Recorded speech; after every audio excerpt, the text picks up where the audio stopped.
So here we have the BMW 3 Series on a 15 plate. I'm going to start off by showing you around the outside of the car, and then we'll hop in and run through some controls on the inside. From the outside you can see it's a 4-door car with alloy wheels and tinted windows. Let's start off inside the boot area first of all. As we approach the back of the car you can see we have reversing sensors, plenty of boot space as well. Okay, so we're just going to work our way back around to the front of the car and then we'll hop in and run through some controls on the inside. Now that we've done a full circle of it, you can see it's in great condition and a fantastic looking car as well. Just briefly before we climb in, I think it's well worth seeing the interior from this exterior point of view. There's plenty to run through on the dashboard, so let's hop in and we'll do that right now. Okay, now that we're inside the car, we're going to start with the dials. Over on the left-hand side, we have the fuel gauge. We have the speedometer on the left-hand side. In that central section, on the right hand side, the rev counter and the coolant temperature gauge over on the extreme right hand side. In the center you can see the main trip computer, which includes the total miles of this car. They are 65,597. You can change the information displayed above that by pressing a button on the end of the indicator stalk.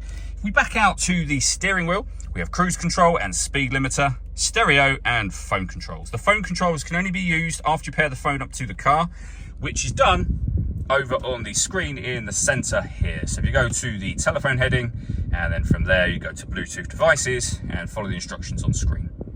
When it comes to music in this car, we have of course got the radio, FM, AM and DAB as you can see. If you want to listen to your own music you go to the multimedia heading, and then from on there we have a CD player and external devices as well, which means you can connect up a USB device.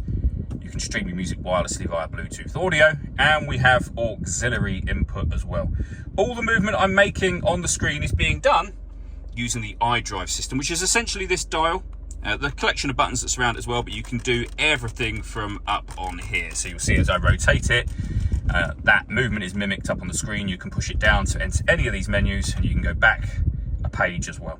Working our way down from that, we have the CD player, the main volume for the stereo, over on the left hand side just here. We then have dual zone climate control, so you can adjust the fan speed, temperature for the driver and temperature for the passenger.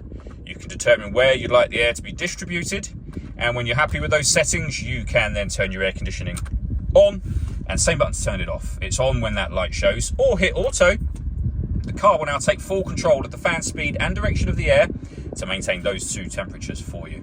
If we press the auto button again, you go back to whatever setting you had that on previously.